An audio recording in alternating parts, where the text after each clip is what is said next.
मैं पूछना चाहता हूं मोदी जी से और शाह साहब से, आप सावरकर का और आरएसएस का एक बयान इसके समर्थन में दिखा दीजिए, बारडोली वगैरह के समर्थन में दिखा दीजिए आप, दिखा दीजिए, नहीं तो आपको माफी मांगनी चाहिए गुजरातियों से, सारे देश से। पिछले 9 महीने के अंदर मोदी जी के राज में 17% चीन के साथ व्यापार बढ़ा है। ये देखिए कितना बड़ा सोच रहे हैं। सारे इंपोर्टर महाराष्ट्र और गुजरात में हैं, आमतौर पर गोवा के अंदर है।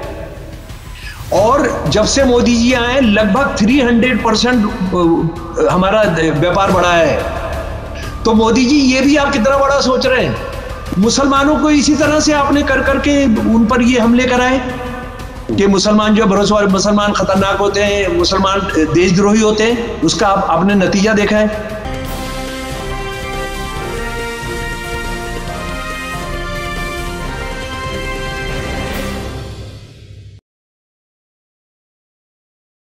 हेलो, नमस्कार, आदाब, सत श्री अकाल और अस्सलाम वालेकुम। मैं हूं मोहम्मद अहमद काज़मी, लेकर आया हूं आपका पसंदीदा कार्यक्रम आपके रूबरू। इस वक्त जिस तरह के मुल्क के हालात हैं उसमें हकीकतें समझना मुश्किल हो गया है। जिस तरह से मेन स्ट्रीम मीडिया एक जमाने में सरकार से सवाल पूछता था, अब वो खामोश है। और वो खामोशी भी ऐसी है कि उसे बहुत आम तौर पर ये एक ऐसी मिसाल हो गई कि गोदी मीडिया कह दिया जाता है। और अब शायद वो अखबार वाले और टेलीविजन वाले भी अब शर्माते नहीं है। एक जमाना था कि वो शर्माते थे। ऐसे वक्त में सच्चाई को, हकीकतों को आप तक पहुंचाना, ये सोशल मीडिया के लोग काम कर रहे हैं। और मीडिया स्टार वर्ल्ड भी वही काम कर रहा है कि कोशिश ये करते हैं कि लोगों को ज्यादा से ज्यादा इंफॉर्मेशन पहुंचे। जिस तरह से मिसलीड किया जाता है, जिस तरह से हर शाम नफरत बांटी जाती है, उसको किसी तरह से रोका जा सके और मुल्क की बेहतरी के बारे में सोचा जा सके। इस वक्त कई खबरें हैं जिस पर हम आज बात करेंगे। आगे बढ़ने से पहले मैं बता दूं कि आज शमसुल इस्लाम साहब, सीनियर एक्टिविस्ट, राइटर, थिंकर, क्या क्या कुछ कहा जा सकता है उनके बारे में, वो बहुत ही गैर मामूली तैयारी के साथ आते हैं इंटरव्यू के लिए।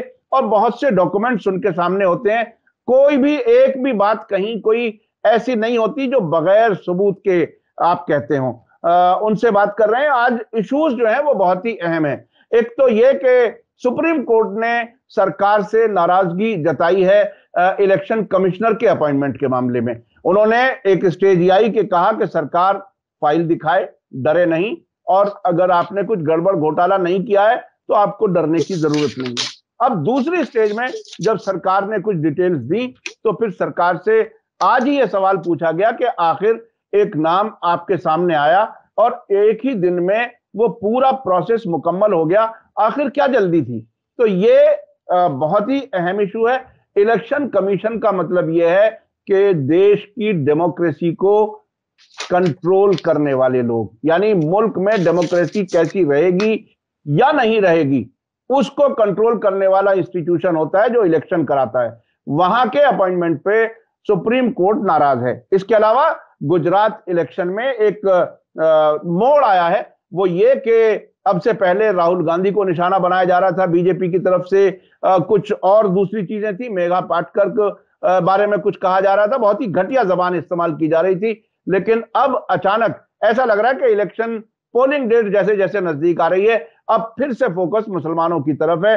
एक बेत द्वारका एक आइलैंड है, उसमें बहुत बड़ी तबाही की है मुसलमानों की दुकानों की, मकानों की और मजहबी मकामात की। उस पर भी बात करेंगे और ये भी समझने की कोशिश करेंगे कि आखिर बीजेपी अपने सियासी मुखालिफिन जो सामने मैदान में है, आम आदमी पार्टी और AIMIM, उनके बारे में कोई खास उस तरह से नहीं कह रही जिस तरह से मुखालिफिन को कहा जाता है। आखिर क्या कुछ है, इसको समझेंगे। शमसुल इस्लाम साहब, वेलकम है आपका। मीडिया स्टार वर्ल्ड को आपने वक्त दिया। आप ये बताइए कि ये सुप्रीम कोर्ट वाला मामला क्या है, कैसा कुछ है। इलेक्शन कमीशन पर जो बातें सुप्रीम कोर्ट ने कही हैं, ये एक बहुत अरसे के बाद, यानी फाइल मांगने का मतलब यह है कि वो ये देखना चाहते थे कि फाइल में नोटिंग किसने क्या की है, किसका क्या रोल है। इतनी बारीकी से आमतौर पर अब से पहले नोटिस भेजा जाता था सरकार को, लेकिन फाइल मांगना एक आगे की स्टेज है। आप इसे कैसे देख रहे हैं? देखिए, सुप्रीम कोर्ट से जो अब आवाजें आ रही हैं, सियापे की नहीं, हाँ, मुर्दा आवाजें नहीं, कुछ जिंदा आवाजें, भारत का गणतंत्र प्रजातंत्र जिंदाबाद, कुछ इस तरह की आवाजें आ रही हैं जो अपने को लगता है कि शायद उसका मतलब यही है। और वाकई में हमने गुजरात चुनाव पर बात करनी है, हमने वहां जो कुछ हो रहा है उस पर बात करनी है, लेकिन उससे पहले हम ये क्या चीज है इसको समझ लें। और ये जो इलेक्शन कमिश्नर जो भी लाए गए हैं, वो सिर्फ ये गुजरात और ये एक दो चुनाव जो है उसको ध्यान में रखकर नहीं किया गया है। ये असल में यूपी का चुनाव बहुत इंपॉर्टेंट है, यूपी का चुनाव बहुत इंपॉर्टेंट है। और उससे भी ज्यादा एक इंपॉर्टेंट बात है जो माफ कीजिए मुझे अभी याद आई है, कि बड़ी जल्दी सारी आबादी के हिसाब से हिंदुस्तान में कॉन्स्टिट्यूएंसीज जो है उनका पुनर्गठन होना है, उनको रिओर्डिनेशन किया जाना है। और ऐसा लग रहा है कि साउथ इंडिया की बहुत जहां पे आरएसएस बीजेपी टिक ही नहीं पा रही है, चुनाव जीत नहीं पा रही है, अगर जीती है तो पिछले दरवाजे से जीती है, तो वो जो उसको क्या कहते हैं, डिमार्केशन कहते हैं शायद कॉन्स्टिट्यूएंसी का ना, जी जी, वो साउथ को सीटें कम करके वो नॉर्थ को देना चाहते हैं, जहां पर आरएसएस बीजेपी पॉलिटिकली और चुनाव के तौर पे स्ट्रांग है। तो ये जो मामला है इसमें इलेक्शन कमीशन का बहुत इंपॉर्टेंट रोल रहेगा। और इलेक्शन कमीशन में पहली बार ऐसा हुआ है कि आप जो इलेक्शन कमीशन में जिन लोग को अपॉइंट करते थे ना, वो जब रिटायरमेंट के करीब होते थे उनको आप करते थे, और ये होता था कि 2 साल के करीब उनका रहे, उसके बाद ये 2 साल के बाद इनका वो साल उनकी जॉब का जो है टर्म पूरी हो जाएगी और इनको हम टाटा बाय बाय कर देंगे, फिर अपना नया बंदा ले आएंगे। पहली बार ऐसा हुआ है कि एक बंदा जो सर्विस में था और जो कम उम्र के हैं उनको लाया गया है, और वो काफी समय तक रहेंगे, और वो काफी समय तक रहेंगे, चीफ इलेक्शन कमिश्नर भी बन जाएंगे। तो इसको समझना बहुत ज्यादा जरूरी है। और इसीलिए सुप्रीम कोर्ट के, क्योंकि वहां का थोड़ा माहौल बदला है, तो वहां पर उनके भी कान खड़े हुए, उससे पहले कान खड़े होते ही नहीं थे। कान खड़े हुए उन्होंने एक बुनियादी सवाल उठाया कि देखिए जी, भारत का संविधान इस पर खामोश है, साइलेंस है भारत का कॉन्स्टिट्यूशन। लेकिन साइलेंस का मतलब क्या होता है कि जिसकी लाठी उसका बहस, ये शब्द तो इस्तेमाल नहीं किए। ये मैं कह रहा हूं कि जो जिसको मन माना इस्तेमाल कर लेगा उसको, ये तो नहीं हो सकता। आपने उसके कुछ नियम बनाने चाहिए कि आपने नियम बनाया, बोले कोई नियम नहीं बनाया। और जहां के नियम बनाए भी, जिनके नियम बनाए भी थे, वहां क्या किया है हम जानते हैं। सीबीआई के चीफ के बारे में, आईबी के चीफ के बारे में, आपने जो राइट टू इंफॉर्मेशन वाली जो कमीशन है उसमें जो लोगों को अपॉइंटमेंट करने का है उस सब के बारे में, तो इसके आपने नियम बनाने चाहिए। और कहा कि ये बंदा 3 दिन पहले तक सर्विस में था, 2 दिन की छुट्टी थी, इसको आपने वीआरएस भी दे दिया, वॉलंटरी रिटायरमेंट भी दे दिया। हालांकि वॉलंटरी रिटायरमेंट जो है दूसरे कामों के लिए उन्होंने लिया है। और उसके बाद एकदम 4 लोगों का एक पैनल भी बन गया, 4 लोगों का पैनल भी आपने फट से निकाली। और वो भी सुना गया कि सरकारी बड़ी हजारों लोगों का जो एक डाटा था उसमें से 4 आदमी उन्होंने निकाल लिए, और 4 आदमी निकाल के फट से उनको चिट्ठी भी दे दी उन्होंने। तो इतना फास्ट। और ये तो हम जानते हैं, कोविड में हम कुछ नहीं कर पाए, हम नौकरी देने में कुछ नहीं कर पाए, हम गरीबी दूर करने में कुछ नहीं कर पाए, लेकिन हम इलेक्शन कमीशन में तो हम सारी रात जाकर कर सकते हैं। तो ये उन्होंने क्या, सुप्रीम कोर्ट ये बहुत बुनियादी सवाल उठा रही है। और ये मुझे लग रहा है कि अगर वो आरएसएस के बारे में जरा सा भी जानेंगे तो ये भी जान लेना चाहिए कि आरएसएस चुनाव के हक में नहीं है। आरएसएस ने जब देश में ये हुआ एडल्ट फ्रेंचाइज पर चुनाव होगा, तो उन्होंने ये सवाल उठाया था, इस देश के लोग जो हैं वो पॉलिटिकली इमेच्योर हैं, वो पढ़े लिखे नहीं है, इसलिए यहाँ चुनाव की जरूरत नहीं है, यहाँ चुनाव नहीं होना चाहिए, और एक ओलिगार्की सा एक होना चाहिए। वो बहुत उन्होंने लिखा है उसके बारे में, वो हमारे बहस का मुद्दा नहीं है आज। तो खैर, चुनाव, आरएसएस की मजबूरी यह है कि चुनाव को आप खत्म नहीं करा सकते फिलहाल, तो आपने फिर उसको पूरे का पूरा अपने कंट्रोल के अंदर लेना है। तो ये सुप्रीम कोर्ट को बात समझ के अंदर आ रही है।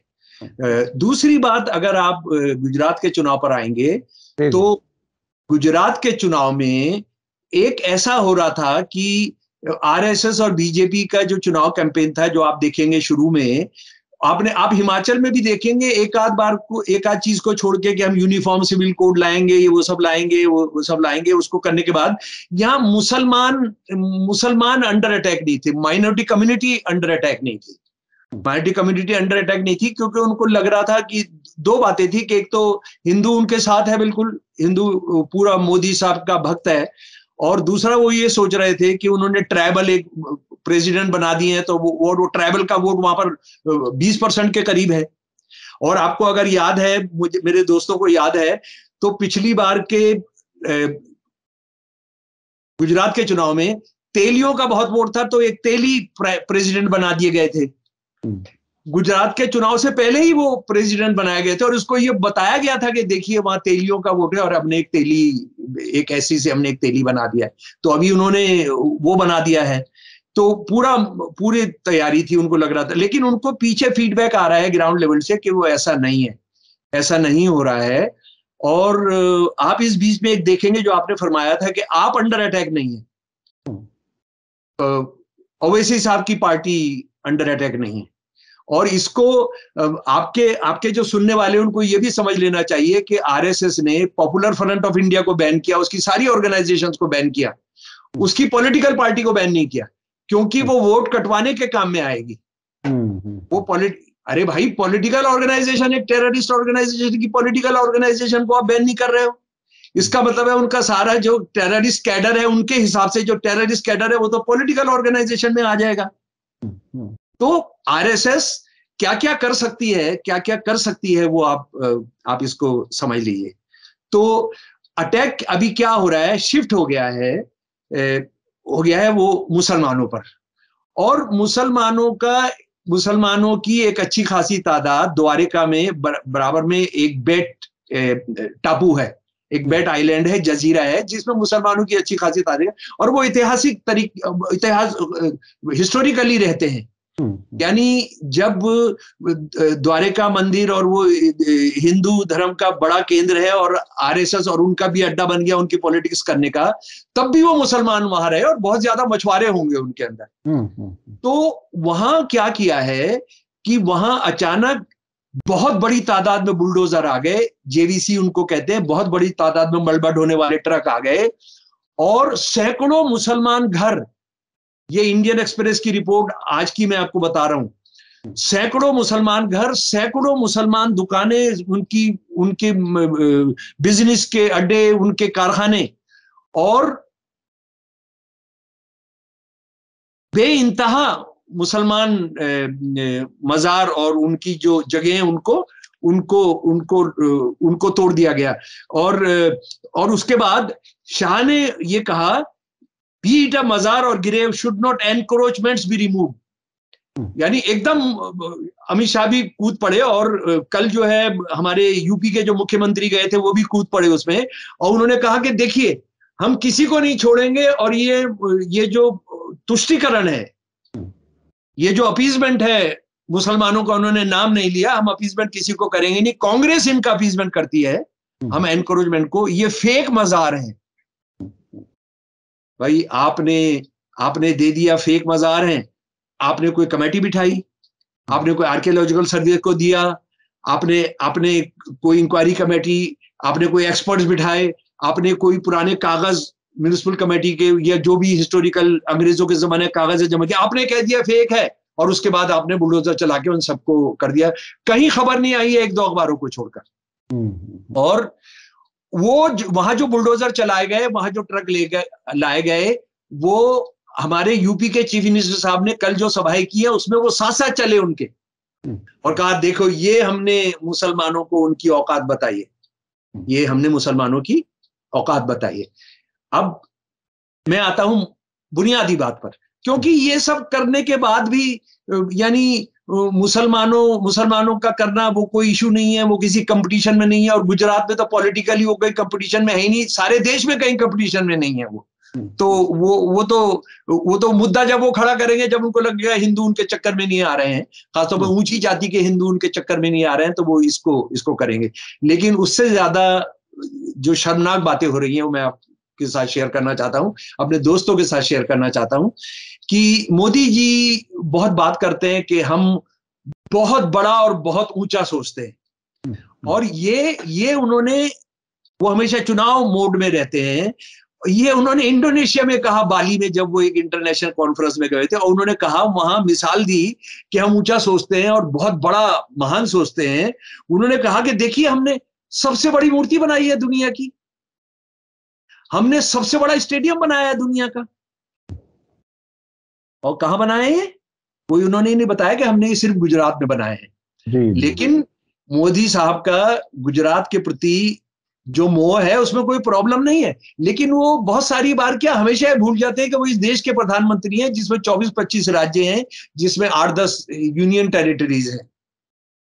वो इस बात को भूल जाते हैं, और दुनिया का कोई भी पैसा लगाने का होगा, कॉन्फ्रेंस वहीं होगा, सारे हेड ऑफ द स्टेट्स पहले वहीं आएंगे, ट्रम्प भी पहले वहीं आएंगे, अगली बार मोदी, अगली बार ट्रम्प भी, नारे वहीं लगाए जाएंगे।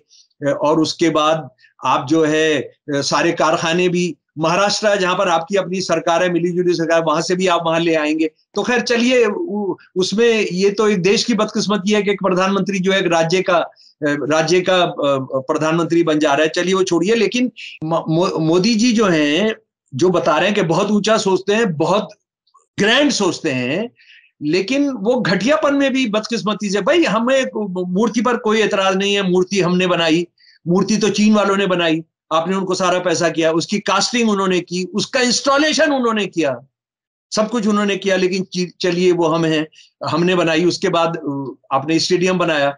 एक दुनिया में बहुत कम उदाहरण होंगे जिसमें जो प्रधानमंत्री या कोई बड़ा देश का नेता जो है जिंदा और अपने नाम पर वो होने दे, तो वो, और ये अच्छा नहीं माना जाता है, इसको हमारी भारतीय संस्कृति में भी अशुभ माना जाता है कि यार मैं अभी जिंदा हूं, तुम अभी मेरा फोटो लगा दे रहे हो, तुम मेरे नाम पे कुछ रख दे रहे हो, मैं तो अभी जिंदा हूं, तो चलिए। और उसके बाद एक बात और समझ लीजिए कि कितना बड़ा वो हो रहा है। चीन ने हमारी कितनी जमीन पर कब्जा किया हुआ है ना। पाकिस्तान को हम रोज धकियाते हैं, पाकिस्तान को हम ये करते हैं, और करना भी चाहिए, क्योंकि वो जो गुंडागर्दी और ये सब करता है। पिछले 9 महीने के अंदर मोदी जी के राज में 17% चीन के साथ व्यापार बढ़ा है। ये देखिए कितना बड़ा सोच रहे हैं। जी। सारे इंपोर्टर महाराष्ट्र और गुजरात में हैं, आमतौर पर गोवा के अंदर है। और जब से मोदी जी आए, लगभग 300% हमारा व्यापार बढ़ा है।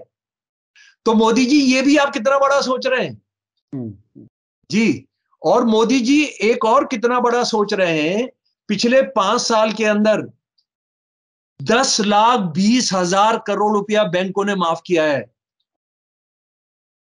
काजमी सर बताइए जरा, मैंने कितना बताया आपको? 10,000 नहीं, 10,20,000 करोड़ जी।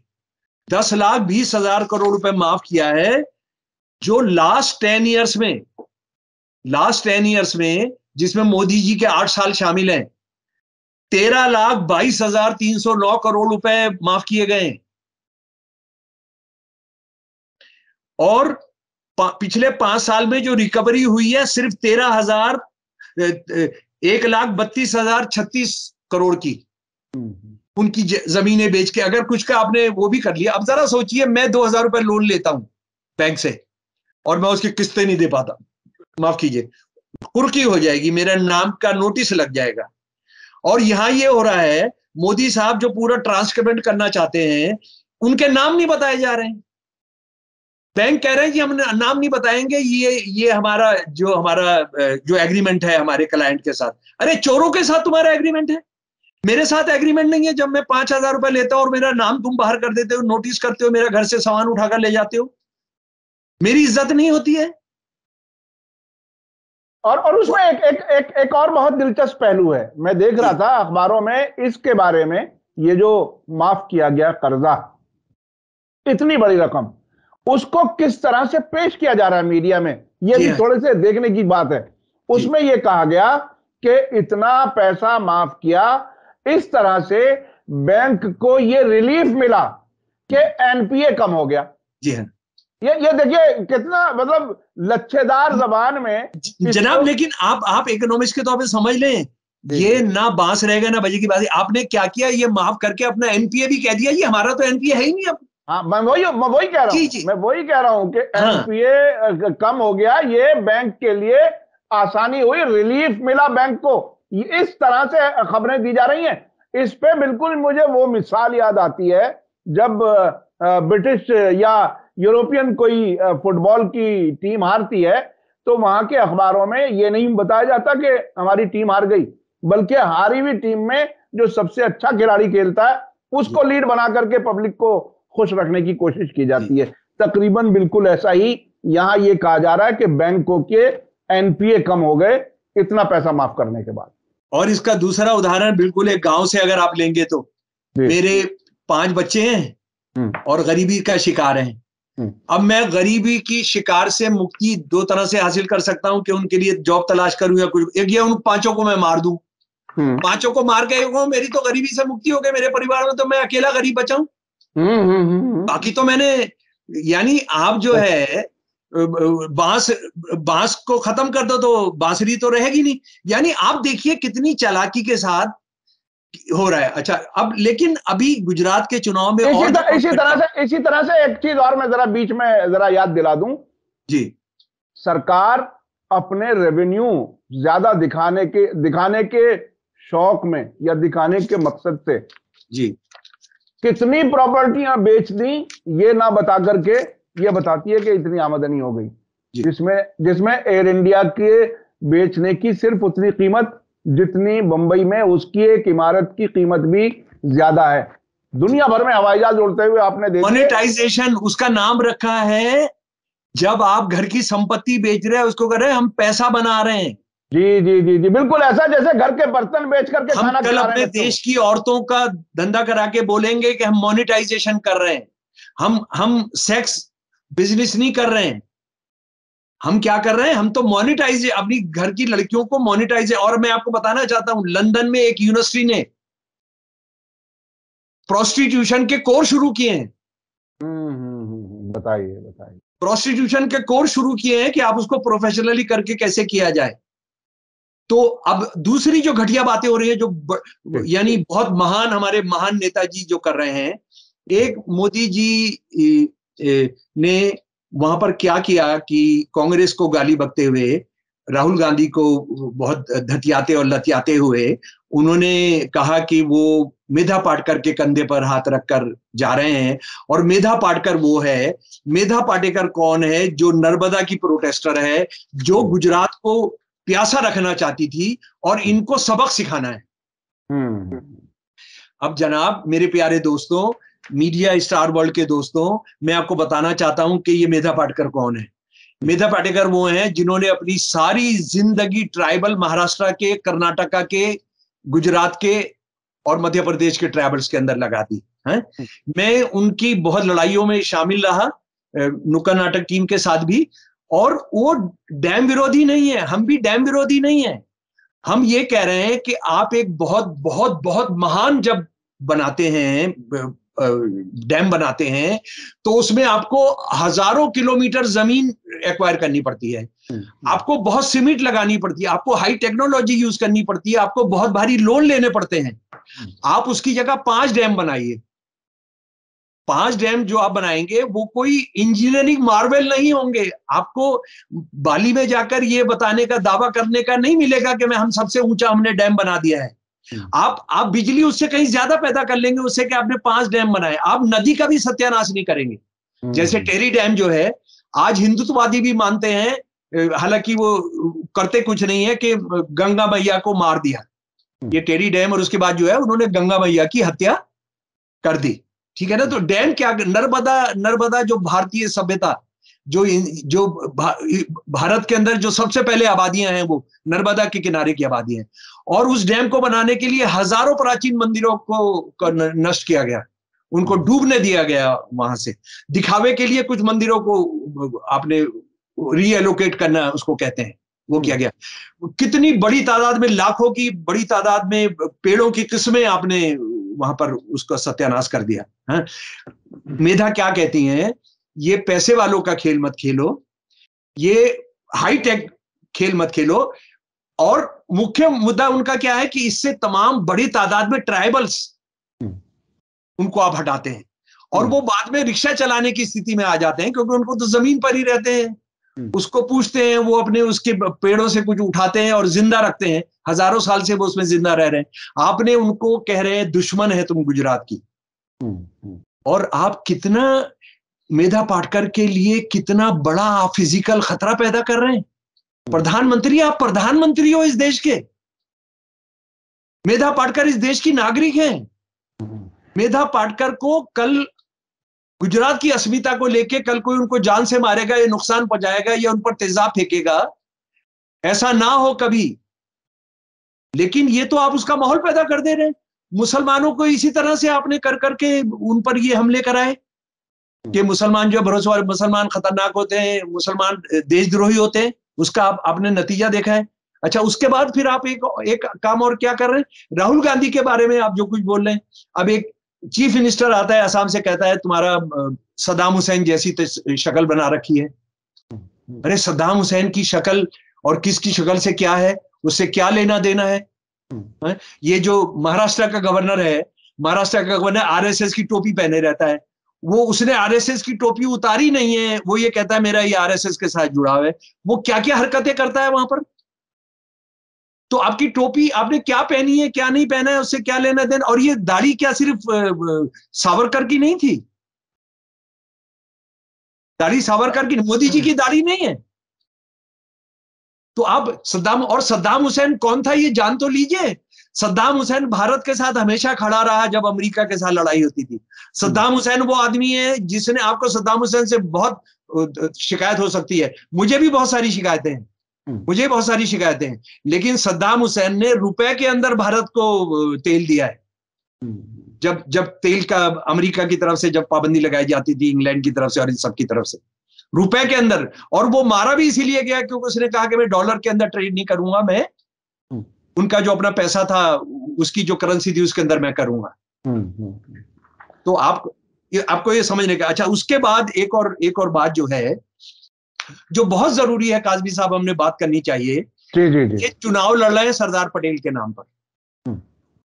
हाँ सर, सरदार पटेल के नाम पर चुनाव लड़ रहे हैं और बदकिस्मती से कांग्रेस की पूरी पार्टी, पूरे के पूरी लीडरशिप वो अपनी विरासत को नहीं जानती है। सरदार पटेल कौन थे?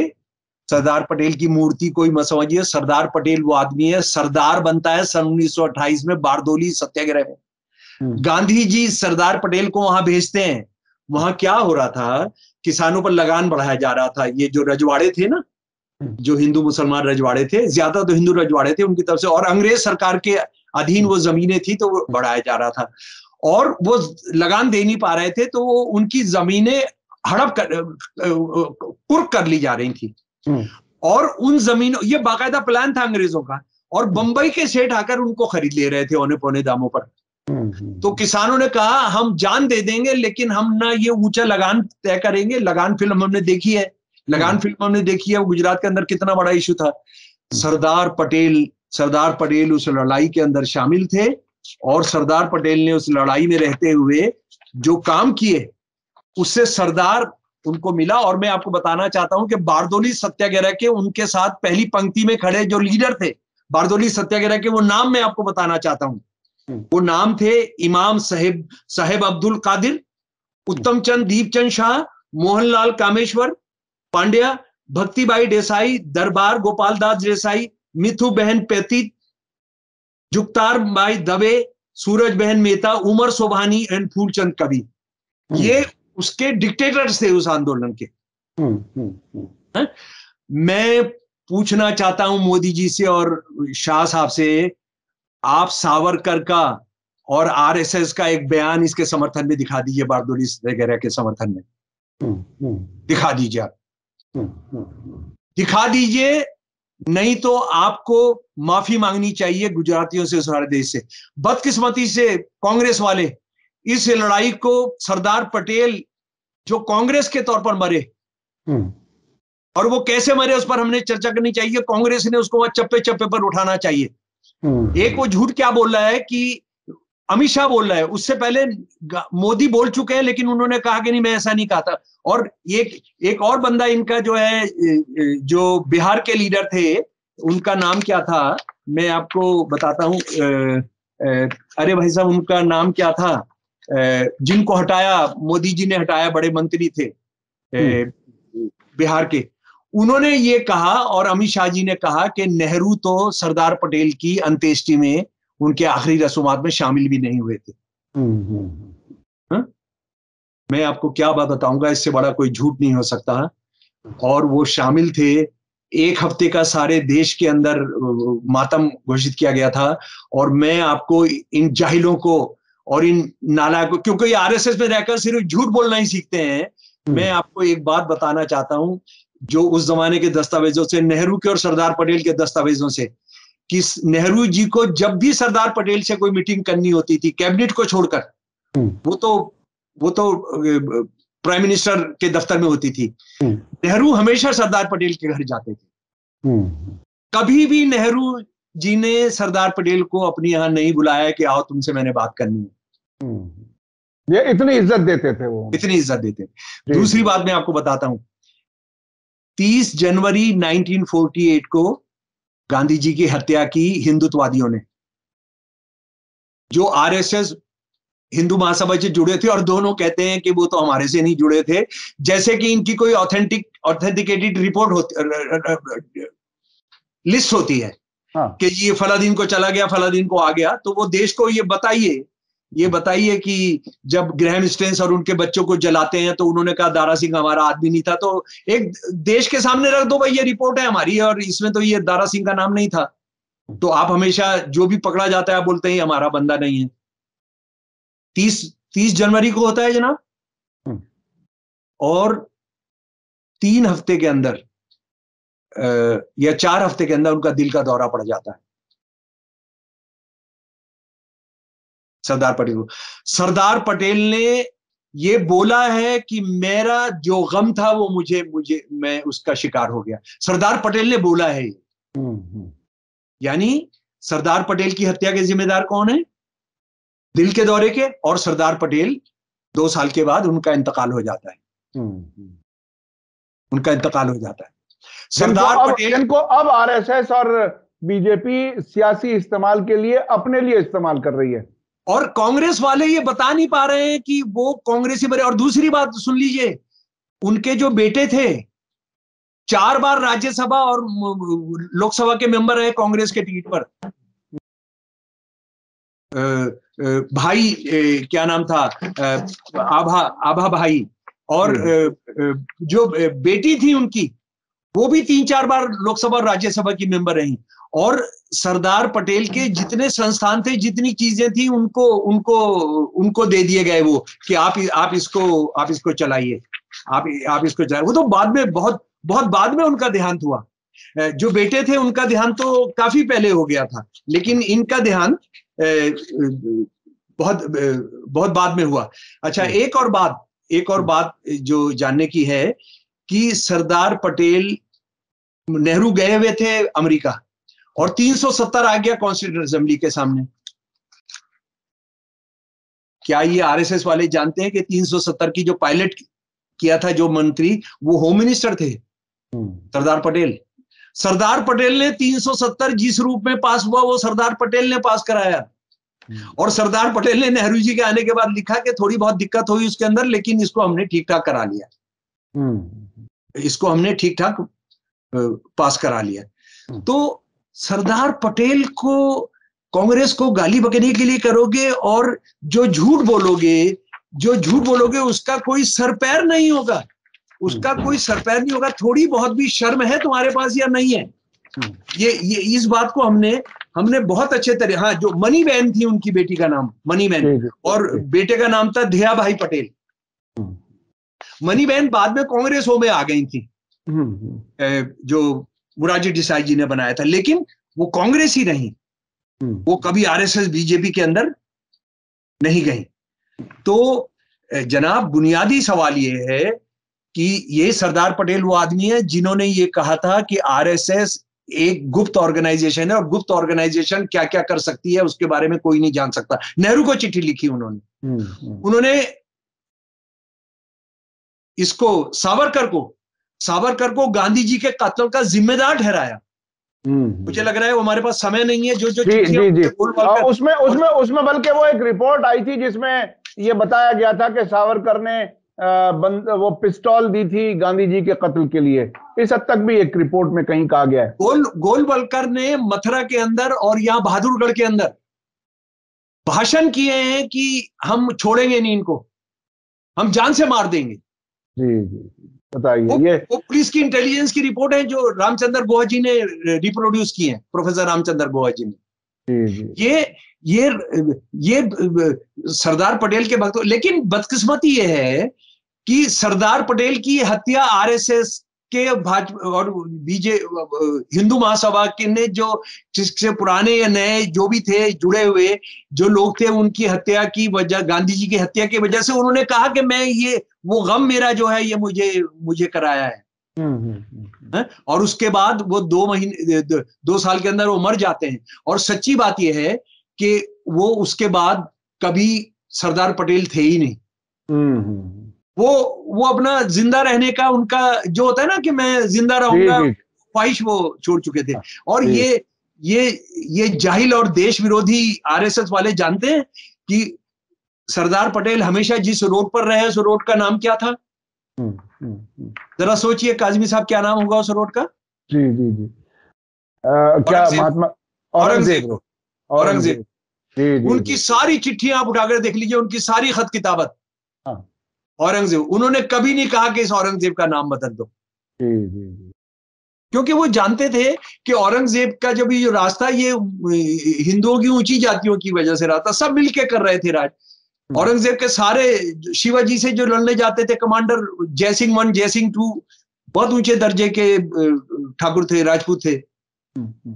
तो वो जानते थे कि ये राजाओं का जो रास्ता उसको धर्म से जोड़ना ठीक नहीं है। जैसे रावण का जो रास्ता वो कोई हिंदू का रास्ता थोड़ी था, किसी ब्राह्मण का रास्ता थोड़ी था, वो तो रावण का रास्ता तो एक जालिम का रास्ता। बिल्कुल। बहुत बहुत शुक्रिया शमसुल इस्लाम साहब, आपसे बात करने में हमेशा बहुत सी चीजें सीखने समझने को मिलती हैं और आप बहुत सी चीजें बड़े मजबूती से डॉक्यूमेंट्स के साथ जो पेश करते हैं, ये हमारे दर्शक काफी पसंद करते हैं। और एक चीज रह गई है, बताइए। हाँ, बहुत बड़ा बड़ा करते हैं ना, तो मोरबी में भी देखिए कितना बड़ा किया। जी। मोरबी के अंदर भी जो है सुप्रीम कोर्ट ये कह रही है हाई कोर्ट के तुम उसकी निगरानी करो। आपने असली मुजरिमों के खिलाफ केस ही नहीं किया है जिसमें जो है 135 से 150 लोग मारे गए। आपने बिल्किस बानो की फैमिली के हत्यारों, रेप, खुद बिल्किस बानो के साथ रेप करने वालों को आपने छोड़ा। सीबीआई ने मना किया, कोर्ट ने मना किया। मोदी जी आप कितना बड़ा बड़ा करते हैं, ये तो हम मानते हैं। आप इस देश को तबाह करने का भी बड़ा काम करेंगे, वो इस देश के लोग होने नहीं देंगे, चाहे आप कितने चुनाव जीत जाएं। ये बहुत बड़ी बात। ये उम्मीद जिस तरह से आप दिला रहे हैं और जिस तरह से उम्मीद आपने जाहिर की है कि ऐसा नहीं होने देंगे देश के लोग, ये बहुत बड़ी बात है। क्योंकि बहुत से लोग शायद वो उम्मीदें भी उनकी कमजोर होती जा रही हैं। लेकिन एक जिस तरह से सुप्रीम कोर्ट ने अभी जी आपको कुछ कहना है? सुप्रीम कोर्ट भी लेट जाए ना, लोग लड़ेंगे इस देश के। जी ये बहुत बड़ी बात है। ये 800 साल के 900 साल के मुसलमानों के राज में ये देश की अपनी पहचान बनी रही। अंग्रेजों के राज में पहचान बनी। ये भगत सिंह, राजगुरु सुखदेव का, गदरी बाबों का देश है ये 1857 के जिहादियों मौलवियों ने जो लड़के जिनके लिए पहला काला पानी का जेल बना था। ये कितने लोग जानते हैं काला पानी का जेल 1857 की लड़ाई में जो मौलवियों ने उनके लिए बनाया गया था। इसको कौन खत्म कर सकता है? जहां से सावरकर ने आकर के माफी मांग ली थी। कम से कम 5 उनका प्यारा एक आदमी है वैभव, वो कहता है 6। हाँ, यानी 5 या 6 माफीनामे भेजे थे उन्होंने अंग्रेजों को। 60 रुपए महीना 60 रुपए महीना वजीफा लेते थे जी, वजीफा। और ये बताया जाता है कि उस जमाने में जो सिटिंग बड़े अफसरान थे उनकी भी 60 रुपए तनख्वाह नहीं होती थी, 50 रुपए। शुरू में तो 30 रुपए से शुरू करते थे मजिस्ट्रेट वगैरह। जी। बहुत बहुत शुक्रिया शमसुल इस्लाम साहब, आपने हमें वक्त दिया और बहुत सी मालूमात हमें दी आपने। और गुजरात इलेक्शन में क्या कुछ हो रहा है, सुप्रीम कोर्ट किस तरह से इलेक्शन कमिश्नर के अपॉइंटमेंट पर सरकार से सवाल कर रहा है, इसका क्या नतीजा होगा आने वाले वक्त में देखेंगे। लेकिन अभी ऐसा लगता है कि उम्मीद की किरण नजर आ रही है। हमें आपको सभी को देश के लिए अच्छा और अच्छी ही उम्मीद करनी चाहिए। इसी के साथ मुझे दीजिए इजाजत। धन्यवाद, शुक्रिया। जय भारत, जय हिंद।